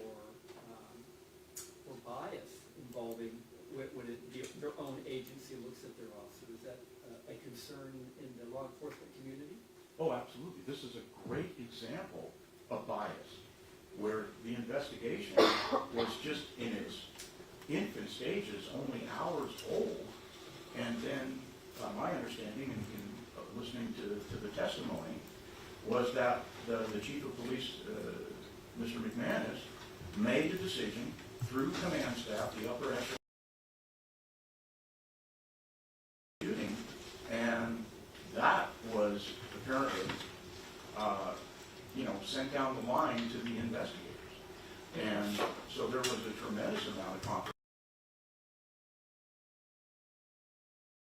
before the detectives really even got the beginning of a handle on the case. I guess the question I had for you was, isn't the concern that the agency would be biased for the officers, not against them. No, not necessarily. We live in a very political time. I think Mr. Harris had brought up a couple of days ago, he mentioned George Floyd, which is a case I'm intimately familiar with and have analyzed. And he said, well, after George Floyd, well, when I hear something like that, that tells me that there's a bias already involved in this case, because they don't want this San Antonio shooting to reflect anywhere on the George Floyd shooting. So, because they don't want riots or they don't want unrest in San Antonio. Well, San Antonio is not Minneapolis, Minnesota. But look at that just by the prosecutor using the term George Floyd. To me, that was a trigger word. And it's something that you should all, in my humble opinion, you should take into consideration on how they looked at this investigation. Would you agree with me that it's very rare indeed that when you do an investigation into a criminal episode, that every minute of it is video recorded and audio recorded? Would I agree that not every minute is video recorded or audio recorded? No, I'm sorry. would you agree that it's very rare that in a criminal episode that investigators have before them the entire video and audio recording of the event? Oh, thank you, sir. Yes, I would agree. And in some of the things that you testified before, the problems you saw and the remarks that you made in forming your opinion that the officers were or were not justified was the fact that what the officer said was different than what their videos showed. Sure, that can be the case, and there are also some psychological reasons for that. But still, what's the need for exigency in coming to a conclusion, a premature conclusion in a case like this? What are the exigent circumstances that would cause the agency or the district attorney's office to come to a premature conclusion, as without meaning premature, they hadn't looked at all of this stuff, and then all of a sudden now there's a decision being made that they're going to charge these officers. There's no exigent circumstances here. They had 2 years to investigate this thing and to do the right thing. Yeah, I mean, you testified moments ago that you didn't even form an opinion on whether the officer's conduct was reasonably justified until you saw Mr. Legalu's presentation. Well, because we're a science-based organization. So I want to make sure that first of all, I know there's no exigency in my case of investigating because the officers have already been charged. So the only thing I'm looking for is what's the court date, right? What are my dates where I know I'm going to have to come in here and testify? But other than that, I want to make sure that I've got a case that I know what the appropriate facts and circumstances are sufficient to render an ethical and moral decision within a reasonable degree of professional reliability, because I know that I'm going to come in here and I'm going to visit all of you, and I'm going to give testimony, and I want to make sure that I can stand behind everything that I say to you. What's your business relationship to Mr. Legalu? He's a subcontracted employee, subcontracted expert. And how often did you all work together? Well, so far, and I've been in Texas for many years, we have worked together on a number of officer-involved shootings. I think this is probably our sixth one together. Okay, I mean, it's helpful that you guys can come as a package, right, in offering your services. Well, yes, and just so that the jury knows, Martinelli and Associates has the only multidisciplinary forensic death investigations team in the United States. Not even the Department of Justice or the FBI has them. And so we have a law enforcement group. We have physicians. We have complete medical staff. We have forensic experts and technicians like Mr. Legalu. And we all come together multidisciplinarily, and we put cases together. Mission Impossible from the old days, like in the 70s, I'm Mr. Phelps. Okay? Okay, so that's who I am. So we form a multidisciplinary team, and when, like the attorneys from CLEAT give me a call, right? And I listen to what the case is all about.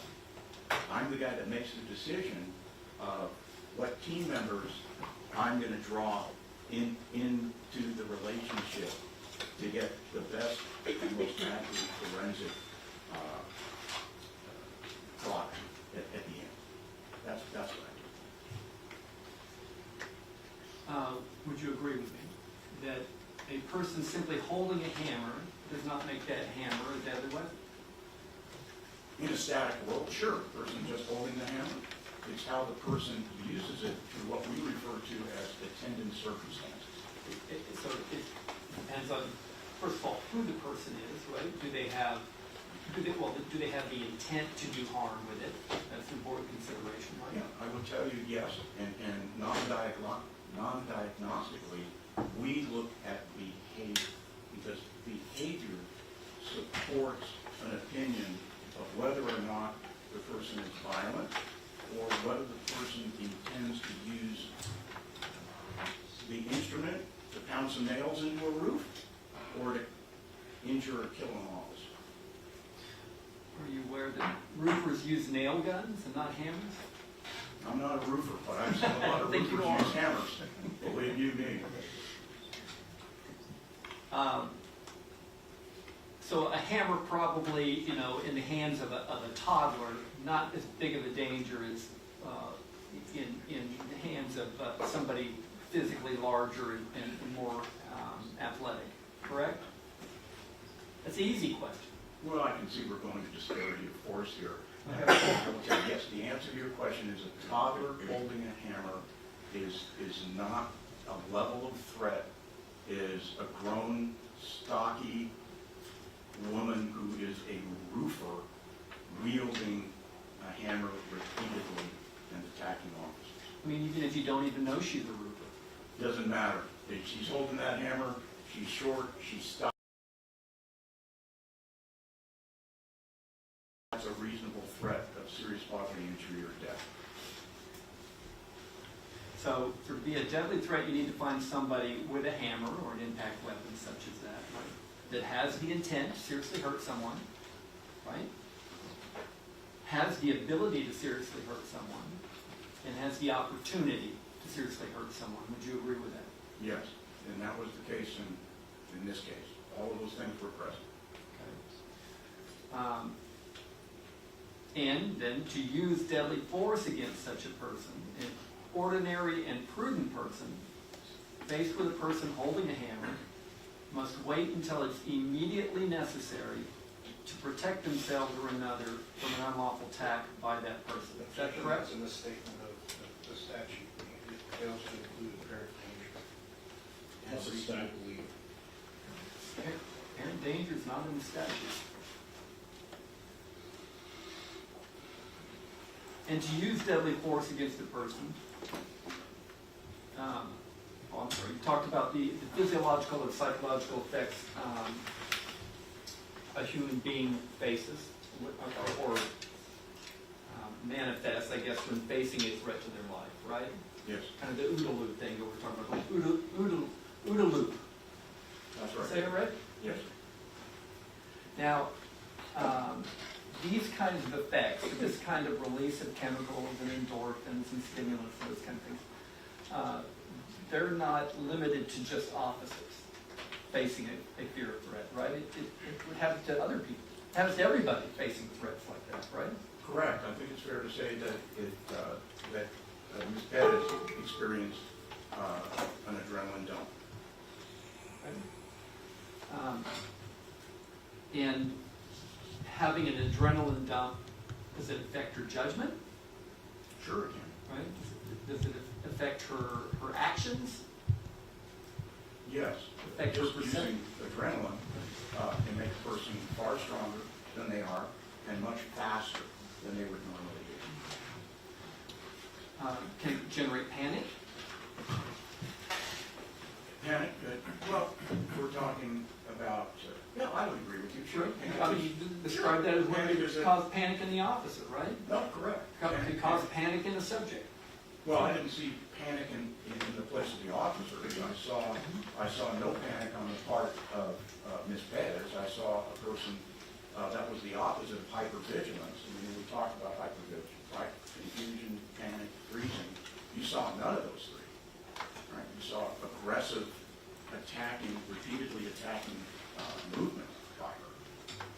But I guess you've acknowledged that she could have been acting out of what she believed was a hopeless situation in an area of stress. I never said This that. is a proper area of inquiry. We've already been through this under channel analysis. And well, folks recall what Mr. Morgan said on that issue, that this is a backdoor way to certainly previously. You can rephrase. You mentioned a moment ago that the OODA loop isn't limited to an officer facing stress. It's a standard response to anybody that is reacting to an acute threat. And it could create this, I think you discussed before, this fight or flight response. Correct.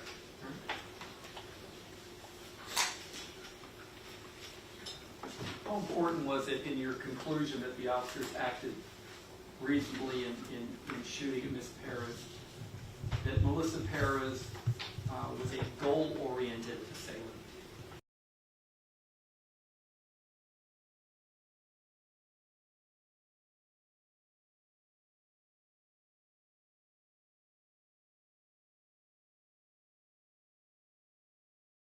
In panic, he was acting with sheer deliberation, attacking serious injury to protect themselves. Very important. I mean, do you even have an open mind in considering that Melissa's goal in wielding the hammer was not to hurt officers, but to deter them from coming into her house? Judge, I'm going to object. This violates the court abuse rules on 9.41 justification section. So it suggests officer created danger as a defense. And it also violates the opinion of the Court of Criminal Appeals, Jeremiah Navarro versus State. And I'll sustain. You can rephrase that.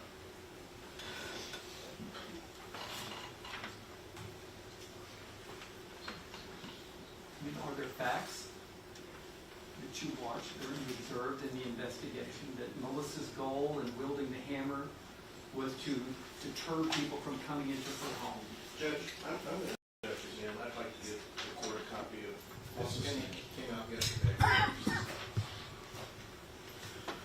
And she didn't attack or threaten any officers not on her property, right? Correct. She did not attack any officers that were not on her property. And she never pursued any officers off her property with any threats, right? Judge, again, this is a violation of the opinion in Jeremiah Navarro versus State. I can give the court a copy of it from yesterday. Your Honor, it's cross-examination of him describing her goal-oriented intent. Well, it's an improper. Let's get the opinion and then we'll go from there.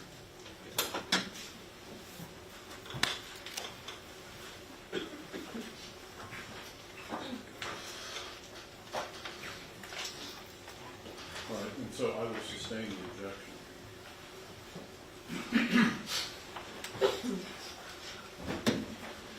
So officers are trained on this OODA loop, right?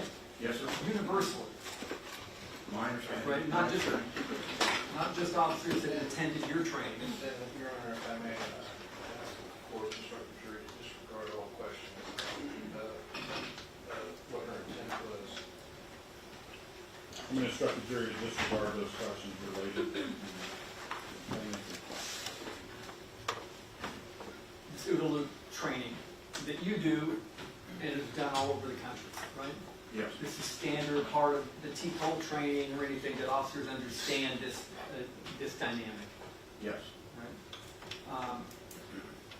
I don't know that citizens are trained on that, right? Military people are trained in that. Perhaps military, right?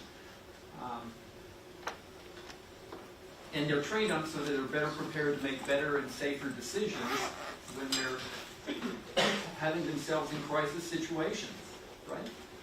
Well, that's not what the ODA loop is intended.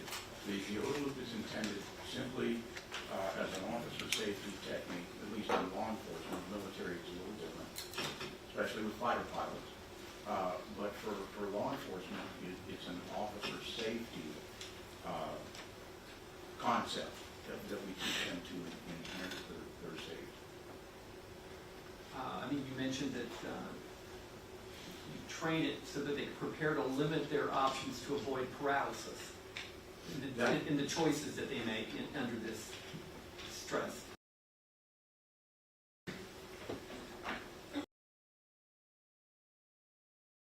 ODA loop discussion is more appropriate in describing an unanticipated attack than an anticipated one. Is that fair to say? We use it mostly for acute attacks or sudden attacks, but it can be for anything. Actually, you can use it for driving, right? You can use it when you're driving. And this will be a great example. You're driving on the freeway. I think all of you that have your driver's licenses, right? When you look through the manual in Texas, they say, hey, you want to stay at X amount of miles per hour a certain car length away, right? So usually 10 miles per car length, right? So say if you're going 80 miles an hour, you really want to be a minimum of 8 car lengths behind. They're kind of teaching you the ODA loop. And then also for action, reaction, perception, lag time, outside of the ODA loop, it actually, the research begins with braking distances, right? For accident investigation and analysis. We're talking about how long does it take someone under certain circumstances, at certain speeds, to hit the brakes so that you don't run into another car. Okay. So you all know about the ODA loop. I'm teaching you sort of a different way. I guess getting back to my question about the difference in the facing a sudden crisis or life-threatening situation as opposed to an expected one. Okay. Does that shorten that time? Does it make sense to say that shortens the amount of time officers can get through that? Or expands the time? Well, if the distance is shorter, the ODA loop time is shorter, and I demonstrated that. I'm not talking about the distance, I'm talking about the awareness of what's coming rather than the suddenness of it. Well, yeah, because the distance creates an awareness. If you saw what I did with the defense counsel, remember how I put him up really close and he didn't have time to respond, and then I moved back about 8 feet, and then he had time to respond. So that's what I'm referring to in my response to counsel. Okay. I mean, I'm kind of referencing to the door, then they would have expected her to respond in a certain way when they approached the door, right? No, not necessarily, because you have to begin the ODA loop over again each time, because remember, the first 2 portions of the ODA loop are observed and then orient. So when the behavior changes, here's a great example of the behavior. She had an assaultive behavior at the window, right? And then she's fired upon, and then she disengages. So we have to start the ODA loop all over again, right? What is she doing? Observing. And number 2, is this going to become a threat to us? So it has to start over and over again. That Ms. Perez created, not the officers. Well, while you're talking about that, kind of discuss how this miraculous retreat of Melissa Perez after the first 5 shots was not an opportunity for officers to retreat and formulate a safer extraction. Well, first of all, I disagree with your comment about some miraculous disengagement. That was her decision in the 5 things that a human can do when they also experience something, right? Right. So she got fired upon, and her first, after attacking, she got fired upon, and then her first, a human not to fight at that point, but was to flee. And then we see another acute behavior that supports the goal-oriented opinion I have about her, where she immediately turned around and attacked a second time, which causes the officers to have to go through a second overload. You testified that your conclusions that Eleazar Alejandro was justified in using deadly force to protect officers Villalobos and Flores, but you did not say he was justified to protect himself. Is that right? Because at that point, from everything that I've looked at, he realized that she was not presenting a threat to him because he could observe her behaviors. Behaviors were aggressive towards Sergeant Flores. But he still, under the rules that we have of engagement, he still had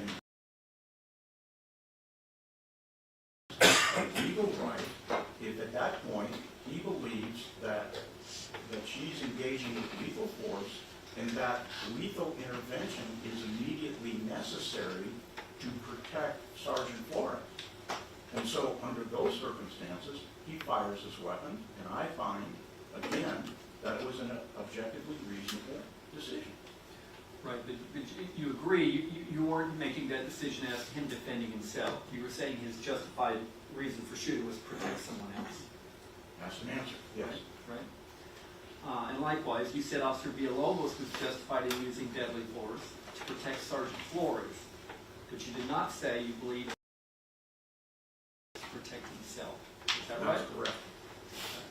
So both of those men, in your conclusions, were they didn't have a reasonable belief of imminent bodily injury or death.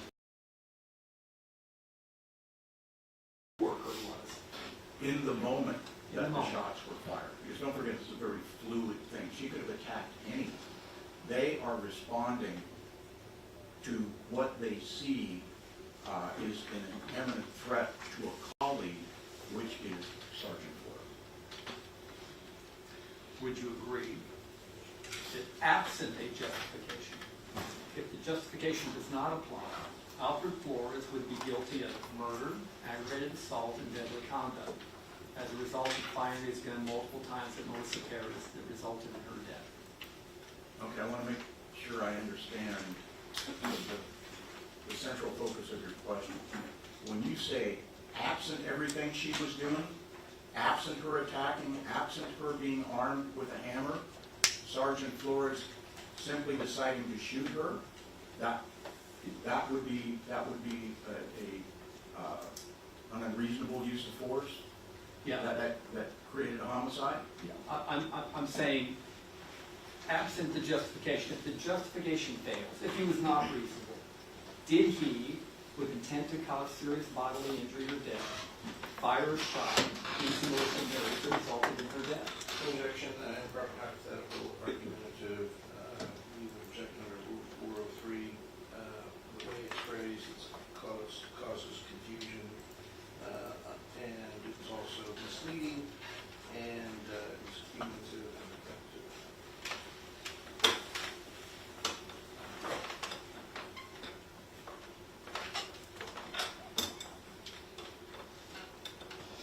I'll conduct the 403 and sustain. Were you confused by my We question? ask that the court instruct the jury to disregard. I'm instruct the jury to disregard the last one.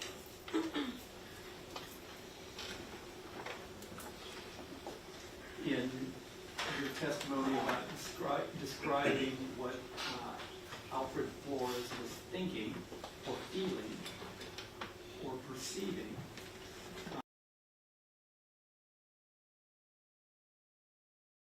his weapon at Melissa Perez was to he have that projectile strike her with his gun, Yes. right? Now, the jury decides whether or not that particular conduct by him was justified or not justified. Correct. But that is what his conduct was, right? And then his purpose was.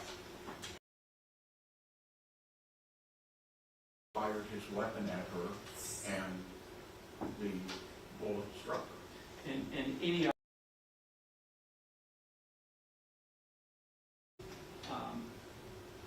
it creates a great risk of serious bodily injury or death. Correct. And that's true of Officer Alejandro, and that's true of Officer Villalobos too, in firing their weapons.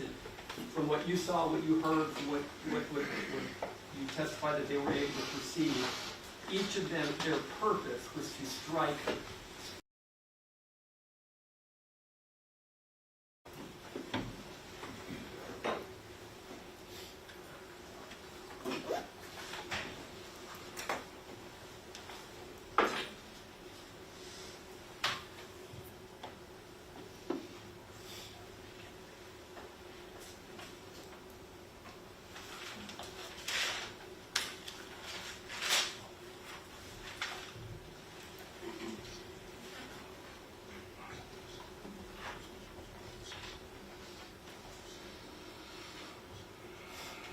You'd given a statistic, I think, during direct examination about how rare it is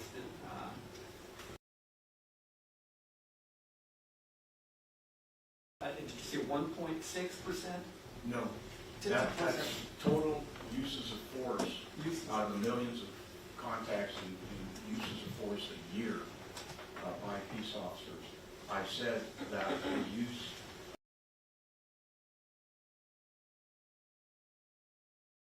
are so small, they don't even approach 1%. It would be thousands of 1%. I mean, there's lots and lots of times that police have encountered, in a huge majority of the time, it doesn't result in the officer having to use force or using force. That speaks to? Yes, sir. Thank you. I'll pass the witness around. Judge, we have no more questions. May the witness be excused? Yes. Thank you for allowing me to testify. Thank you, everybody. I appreciate it very much.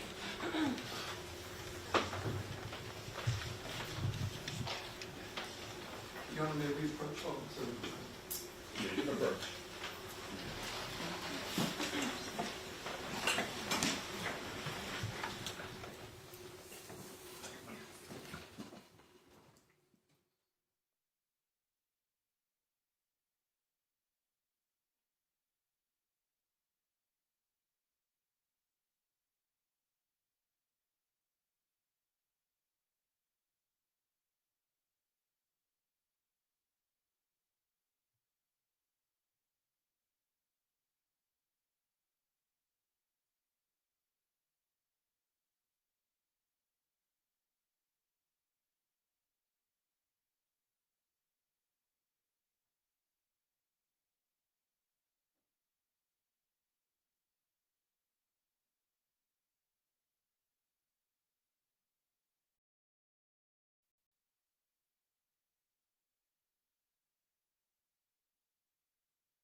Alejandro, we want to make clear to the jury that we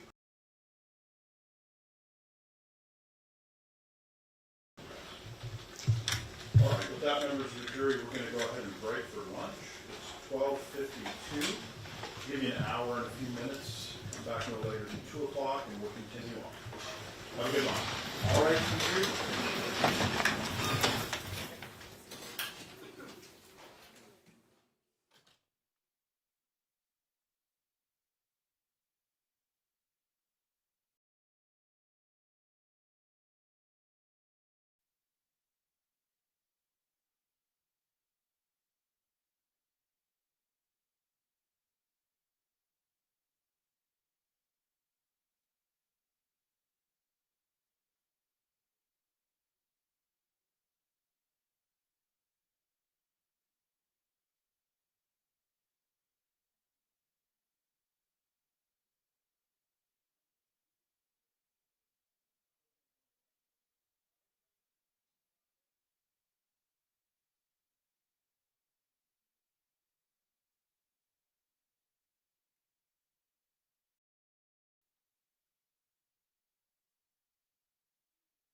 state reiterates its arguments it made earlier, and the court has not defined for fact, and the court is, in measuring the rational juror can find the state is proving. I'm sorry. Start over a little bit louder. Sure. In recognizing the burden on the standard on a motion for directed verdict is that no rational juror can find the elements of the case beyond a reasonable doubt. The court has already made a finding on the evidence in its verdict. That there has been sufficient evidence to get past that standard, and nothing's changed since the last time we made this argument. And it's not for the court to take a role in making a fact-finding situation to change that ruling. It's